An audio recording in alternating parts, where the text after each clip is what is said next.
السلام علیکم ورحمۃ اللہ وبرکاتہ۔ بسم اللہ والصلاۃ والسلام علی رسول الکریم، اما بعد فاعوذ باللہ من الشیطان الرجیم، بسم اللہ الرحمن الرحیم۔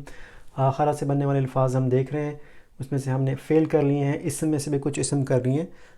ہم نے کہا تھا کہ دو اسم جو ہے قرآن پاک میں زیادہ استعمال ہوئے ہیں، ایک ہے آخرن اور ایک ہے آخرن۔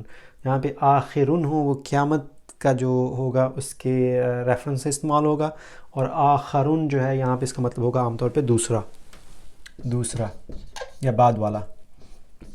اب آخرن یہ اس کا رفع ہے اور یہ مذکر واحد ہے، اس سے ہم تثنیہ بنائیں گے تو آخرانی اور آخرون، اور اس سے آخرن اس کی نصب کی حالت ہے، آخرینی آخرین نصب اور جر کی تثنیہ اور جمع ہے۔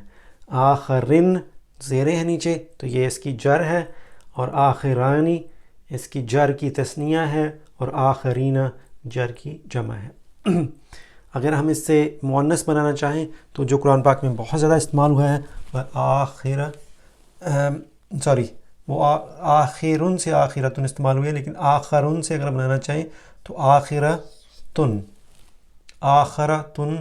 آخرتانی،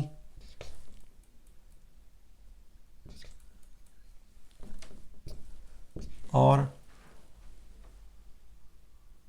آخراتن،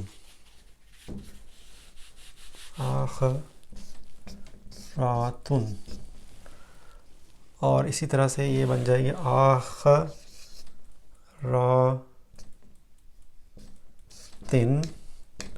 اور آخراتن، اور یہ تعینی بن جائیں گے۔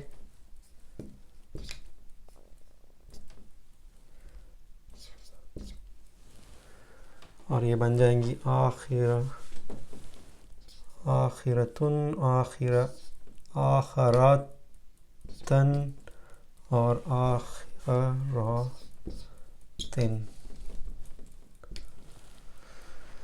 دوبارہ دیکھ لیں، تھوڑی سی کنفیوژن ہو گئی تھی۔ تو آخرتن را کے اوپر زبر ہے، آخرتن، آخرتانی، آخراتن، آخرتن، آخرتینی، آخراتن، آخرتن، آخرتین، آخراتن۔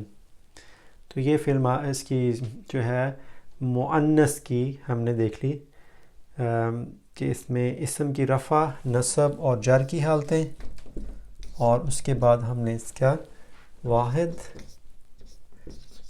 تثنیہ اور جمع دیکھ لیا۔ تو اگلے سبق میں انشاءاللہ تعالی ہم آخرن اور آخرن، اس سے بننے والے جتنے بھی الفاظ استعمال ہوئے ہیں ان کوشش کریں گے کہ وہ آیات کو ہم دیکھ سکیں۔ جزاکم اللہ خیر۔ السلام علیکم ورحمۃ اللہ وبرکاتہ۔